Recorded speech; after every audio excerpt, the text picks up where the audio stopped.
So we're going to start with a brief recap on some properties of complex numbers.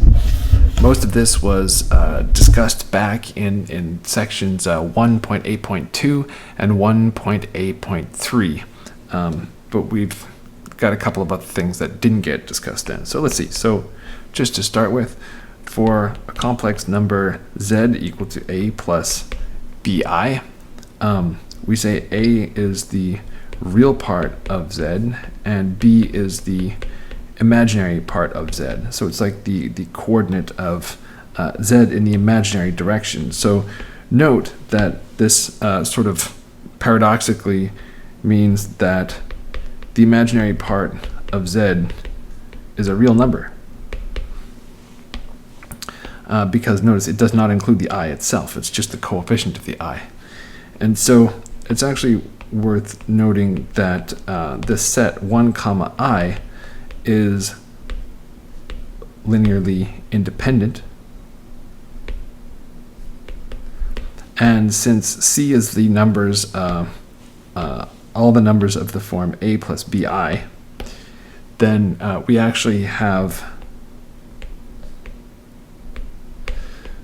that C is the span of 1I.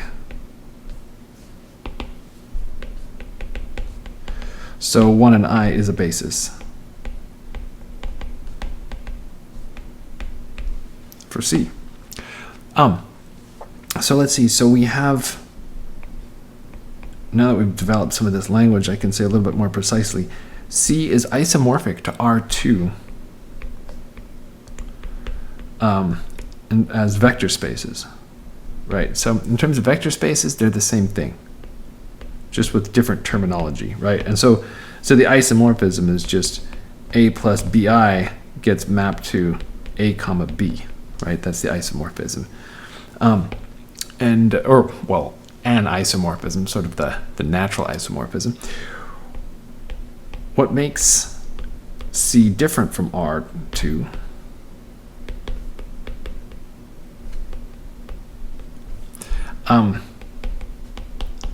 is that it has a multiplication.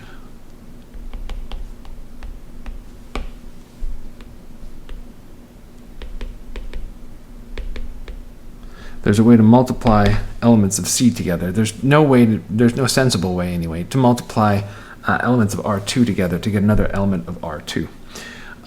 So not only does it have a multiplication,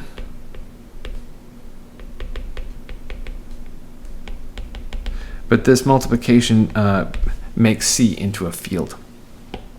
Okay, so let's see. So if we have, let's draw the axis. Oh, come on. There we go.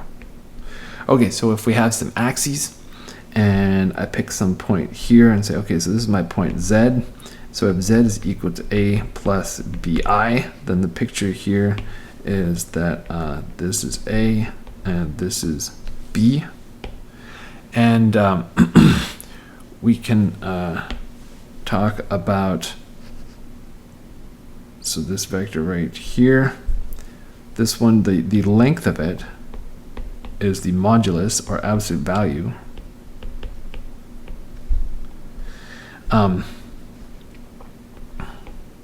whoops, oh dear. Okay. So this is the modulus, can't write today,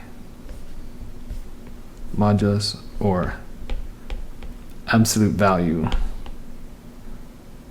or sometimes just the size.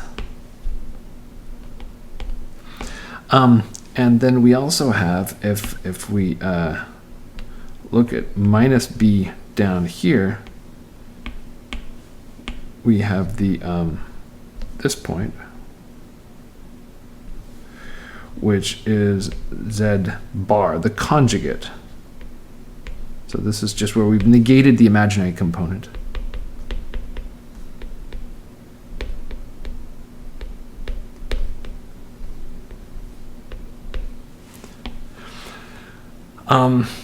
And what else do we have? Well, let's see. So here's the thing. I'm going to just take this line and extend it a ways. Now, if I add z and its conjugate together, so let me, here we go. Whoop. So if I add those two together, then I get to some new point out here. Boom. So this is z plus z conjugate. And you notice that the imaginary parts have canceled out, and I'm now at 2 times the real part of z. Yeah? So this actually gives us a formula. So the real part of z is z plus z conjugate over 2. And if you subtract z conjugate from z, you find the similar thing, but for the imaginary axis. And so the imaginary part of z is z minus z conjugate divided by now 2I, because we're also left with just the imaginary part, and we have to cancel that off. So then we have some other identities that come out of here. So for instance, if we multiply z and its conjugate together, then we end up with the square of the magnitude. And then there's other properties of conjugation. For example, if you look at a sum of 2 numbers and then take the conjugate, you get exactly the same thing as if you take the conjugates first. And the same is true for a product.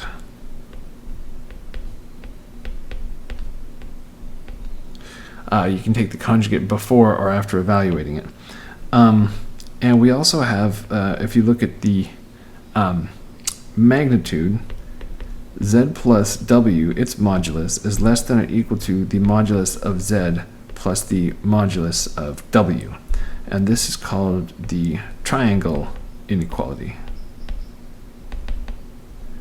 And it's a restatement of the fact that if you have a triangle, the 2 shorter legs have to have a total length that's at least as long as the long leg. Otherwise, like in other words, you can't have a triangle that has a side length like this, and a side length like this, and a side length like this, because the 2 short ones are just not big enough to actually get you a closed polygon. So what else do we have about absolute value? Well, the magnitude of the conjugate is the same as the magnitude of the original point, because it's just flipped across an axis. And it plays well with respect to multiplication. Okay. Oh, and then we have a couple of other little things. So the real part of z, since this is just one of the legs, if I look at its absolute value, that's going to be one of the legs of the triangle. This has to be less than or equal to the length of the hypotenuse, and the same is true for the imaginary. And so those bounds will be useful from time to time. And then the very last thing that I wanted to mention is that z is equal to its own conjugate if and only if z is real. And we will definitely be using that property when we get to chapter 5 and start talking about eigenvalues and eigenvectors.